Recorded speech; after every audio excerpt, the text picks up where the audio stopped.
Oi, pessoal, como é que vocês estão? Eu espero que vocês estejam bem. E hoje a gente conversa sobre Clube da Luta do Chuck Palahniuk. Gente, esse livro aqui foi publicado em 1996 e eu tenho essa minha edição aqui desde 2017.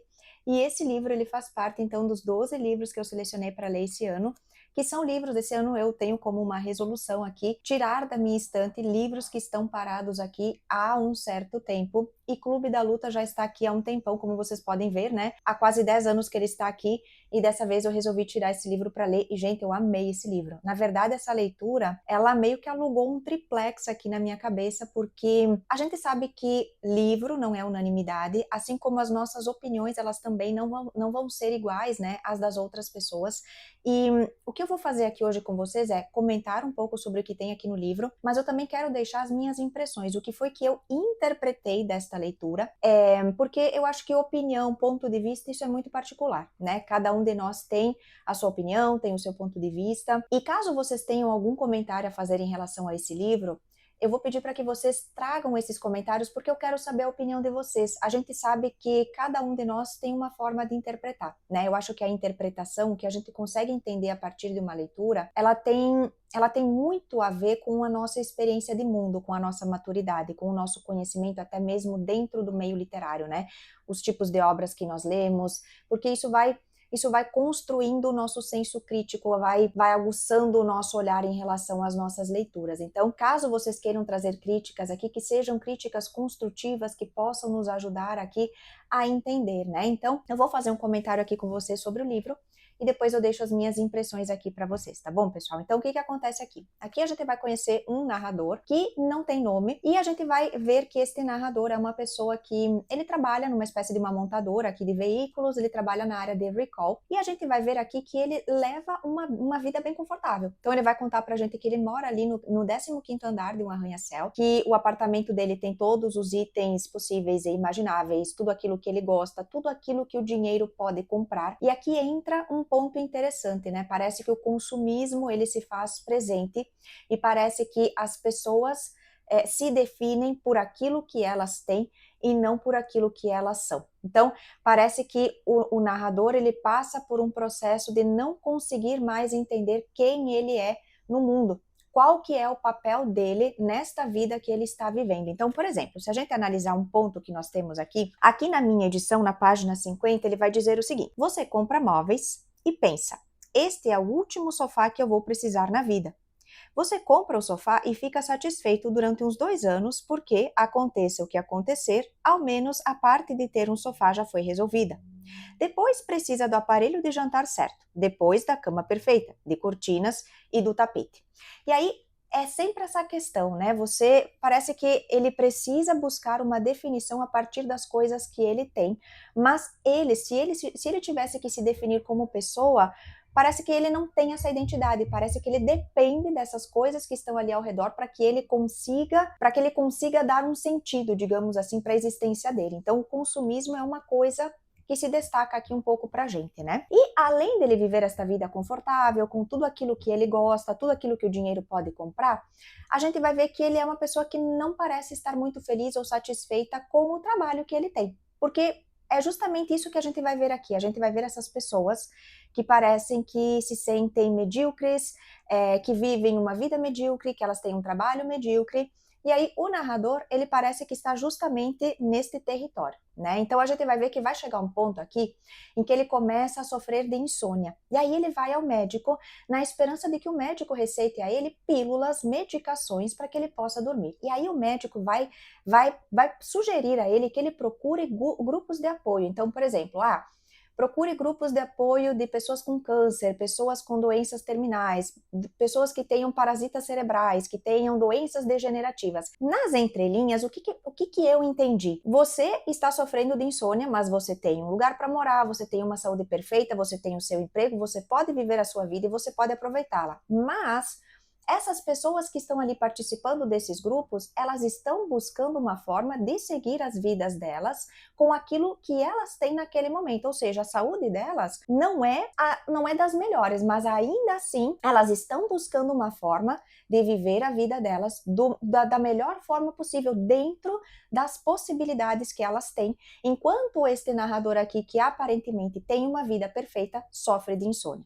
Então, mais ou menos essa é uma das interpretações que eu tenho aqui. E aí ele vai contar pra gente que quando ele visita, a primeira vez que ele vai para um desses grupos, né, de apoio, ele consegue dormir bem. E aí eu fiquei pensando, provavelmente ele vai fazer uma comparação, porque existe alguém numa situação que está pior do que a dele. Depois, mais lá na frente, eu vou comentar com vocês qual que é a minha ideia a respeito disso. Como ele viu que, de repente, a vida dele, em comparação com a dessas pessoas, está muito melhor, ele fica um pouco mais tranquilo, ele relaxa, ele consegue dormir, porque existem pessoas em situações muito piores do que a dele. Depois disso, ele vai comentar com a gente sobre uma viagem que ele vai fazer de férias, porque ele viaja bastante por conta do trabalho, mas em uma dessas viagens ele está de férias e ele vai conhecer aqui o Tyler Durden.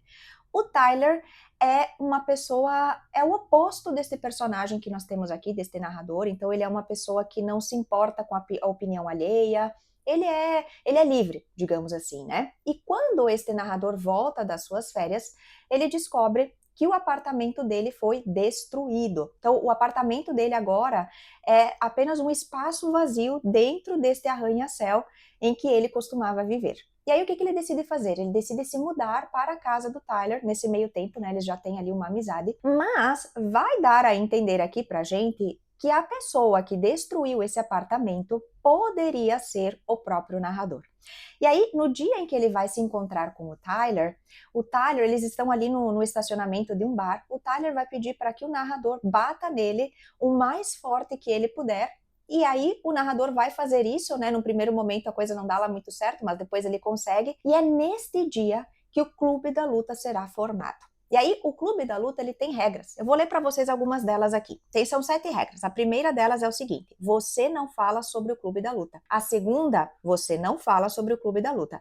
E aí, é engraçado porque a regra é não falar sobre o Clube da Luta, mas com o passar do tempo, o Clube da Luta vai ficando cada vez mais cheio de pessoas, cada vez mais pessoas vão chegando, até que vai chegar num ponto em que o Clube da Luta vai ter várias unidades espalhadas por todo o país. Ou seja, estão falando sobre o Clube da Luta. Regra número 3. Quando alguém diz pare ou fica desacordado, mesmo que esteja fingindo, a luta acaba. 4. Apenas 2 pessoas por luta. 5. Uma luta por vez. 6. Sem camisa e sem sapatos. 7. As lutas duram o quanto tiverem que durar. E aí que entra a minha interpretação das coisas. Bom, eu comentei com vocês que essas pessoas, assim como o narrador, elas se enxergam como pessoas medíocres, como pessoas perdedoras.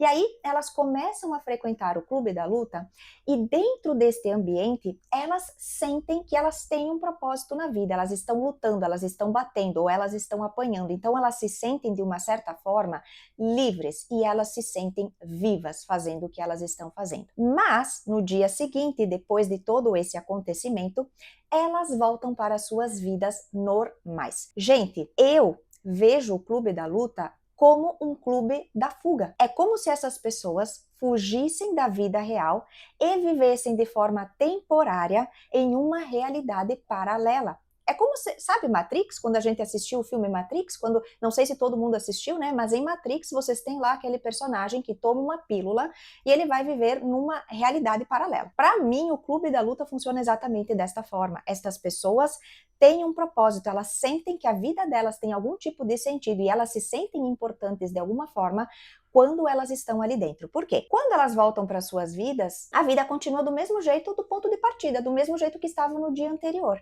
E aí o narrador até vai dizer pra gente que a pessoa que está no Clube da Luta não é a mesma pessoa que você vai encontrar na rua ali no dia seguinte. Então você não pode comentar com essas pessoas sobre o que aconteceu dentro do clube. Elas voltam exatamente à estaca zero. E aí eu fiquei pensando, né? Depois de um tempo, essas pessoas, depois que esses grupos todos foram formados, esses clubes da luta foram formados, vai entrar em ação aqui um projeto chamado Projeto de Desordem e Destruição, também criado pelo Tyler.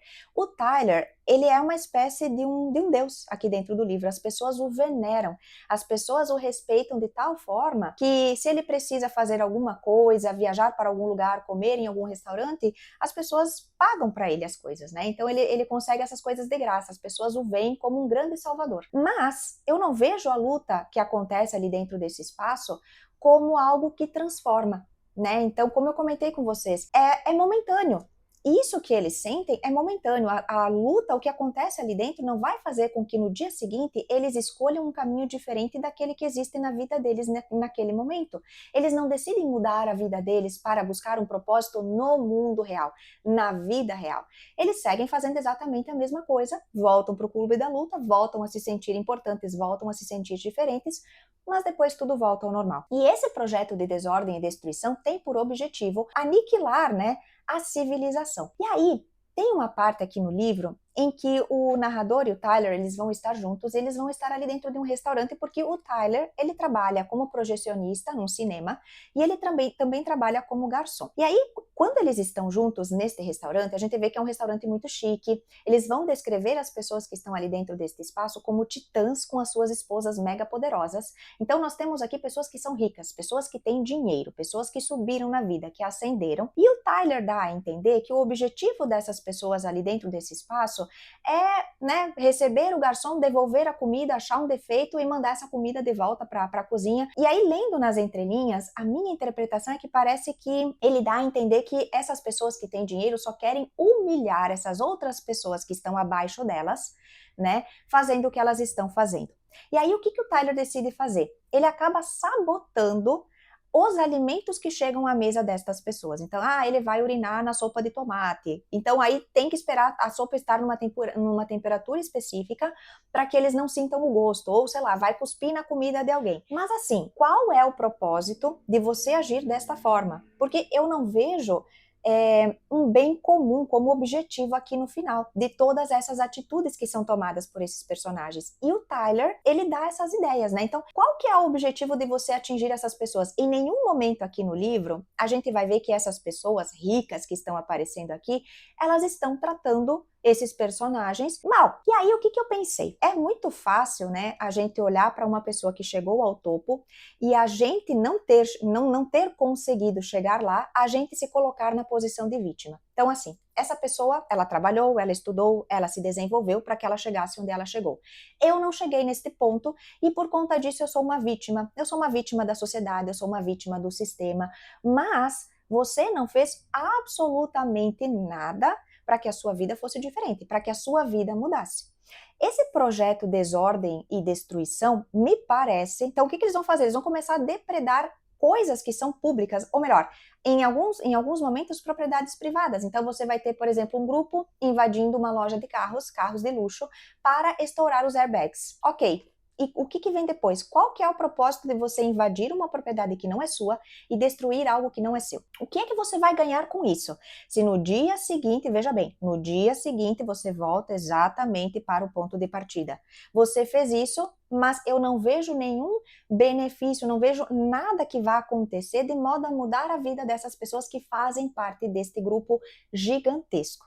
E aí, vai chegar um ponto aqui em que a coisa vai sair do controle. Gente, isso aqui vai virar uma anarquia. As pessoas, eles começam a montar um novo grupo de pessoas que vão fazer parte dessa destruição. E a impressão que eu tenho é que eles estão infelizes com a vida que eles levam, mas, de novo, eles não fizeram absolutamente nada para que a vida deles mudasse e fosse diferente, para que ela fizesse sentido, para que eles tivessem um propósito e para que eles pudessem chegar onde essas pessoas que eles odeiam, sem um motivo aparente, um motivo que faça de fato sentido, né? Eles vão fazer isso e vão querer meio que destruir essas pessoas, destruir essa sociedade em que eles vivem, né? Esta civilização. A minha impressão é que eles querem nivelar essa sociedade para baixo, para que todos estejam exatamente no mesmo nível. Se você tenha mais do que eu não posso ter o que você tem, então eu prefiro que você esteja no mesmo buraco em que eu me encontro. Assim eu vou ficar feliz, porque tá todo mundo no mesmo ponto. Todo mundo está no mesmo lugar. Então, eu não vejo o Tyler aqui neste livro como um herói, gente. vocês me perdoem, mas o que eu vejo aqui é um grupo de pessoas que não faz absolutamente para mudar a realidade que eles têm. E aí eles se valem desta ideia de que, só porque os outros talvez, não, claro que não é esse o ponto central, né, mas fica ali nas entrelinhas, né? Por que é que eles vão querer destruir a sociedade? Por que é que eles vão querer destruir as coisas que são dos outros, depredar patrimônios que sejam públicos, por exemplo? Tem uma parte aqui em que eles vão querer explodir um prédio. Eu não estou satisfeito com o meu emprego, eu não estou satisfeito com o que eu faço, então eu vou prejudicar o meu chefe por conta disso. Aí aquela empresa que forneceu emprego, que colocou o dinheiro na sua conta, que fez com que você alcançasse algumas coisas na sua vida, agora ela não serve para mais nada. Não faz mais sentido nenhum. Aí, ao invés de você buscar uma opção diferente, você vai ficar ali remoendo essa realidade que você tem, sem buscar uma alternativa, e você ainda vai se vingar da pessoa que estendeu a mão para você em algum momento. Eu sei que a gente às vezes vai ter problemas nos nossos ambientes de trabalho, problemas nas nossas vidas, mas não, a gente não pode se botar na condição de vítima o tempo inteiro, porque se você não tentar fazer algo diferente, você nunca vai saber se aquilo teria dado certo. E em nenhum momento eu vejo esses personagens tentando fazer algo diferente. Eles seguem a voz do Tyler, como se Tyler fosse realmente um deus, como eu já comentei, mas em nenhum momento alguma coisa diferente vai acontecer. Eu só vejo realmente desordem e destruição ao redor de todas essas pessoas. Tem um ponto aqui em que o Tyler vai dizer que essas pessoas, né, o grupo em que ele se encontra, eles seriam o filho do meio de Deus. Como se Deus tivesse se esquecido dessas pessoas. Então, isso faz com que elas usem esses argumentos para que elas façam o que elas estão fazendo. E aí vai chegar num ponto em que elas vão prejudicar outras pessoas, elas vão machucar outras pessoas, elas vão matar outras pessoas. Mas qual é o direito que você tem de fazer isso? Qual é o propósito de fazer isso se lá na frente nada de bom vai acontecer com você? No dia seguinte você vai ser exatamente a mesma pessoa, nada mudou na sua vida e você não fez absolutamente nada para que algo acontecesse. Então foi isso que eu fiquei pensando aqui quando eu fiz a leitura desse livro. Eu vejo essas pessoas como pessoas que se vitimizam e que não fazem absolutamente nada para mudar a realidade que elas têm. E aí eu gostaria de saber de vocês, o que é que vocês acharam quando vocês leram esse livro? Qual que é a opinião de vocês em relação a isso? O final desse livro, eu acho que ele é muito condizente com toda a bagunça que a gente vai acompanhar aqui, porque no início é um clube da luta. Ok, as pessoas vão lá, elas lutam, elas se quebram, no dia seguinte elas estão lá com o olho roxo, com uns dentes faltando, beleza. Mas a coisa vai fugir do controle. E o final aqui do narrador é muito interessante. O que acontece com ele? Eu acho que a coisa ela tomou uma proporção que ela fugiu do controle da própria situação aqui, do próprio narrador que a gente tem, né? Então, eu queria saber de vocês. O que vocês acharam quando vocês leram esse livro? Qual que é a interpretação de vocês? Porque a minha é exatamente esta. Então, pessoal, eu vou ficando por aqui, mas eu quero deixar a recomendação para que vocês leiam esse livro, porque ele é muito interessante e ele tem camadas. Eu acho que a gente pode extrair daqui várias interpretações diferentes e tudo é válido, né? Tudo aquilo que a gente for extrair é válido e eu acho que a troca de opiniões, a troca de pontos de vista, ela é muito importante também. Então, vou ficar aqui esperando as opiniões de vocês, os pontos de vista de vocês, as críticas de vocês, para que a gente possa, então, conversar, seguir aqui conversando um pouco mais sobre essa leitura, tá bom, pessoal? Então, vou ficando por aqui. E se vocês me acompanharam até aqui, pessoal, não se esqueçam de deixar o seu like, se inscrever aqui no canal e ativar o sininho para as notificações. E a gente se vê numa próxima. Até lá. Tchau, tchau.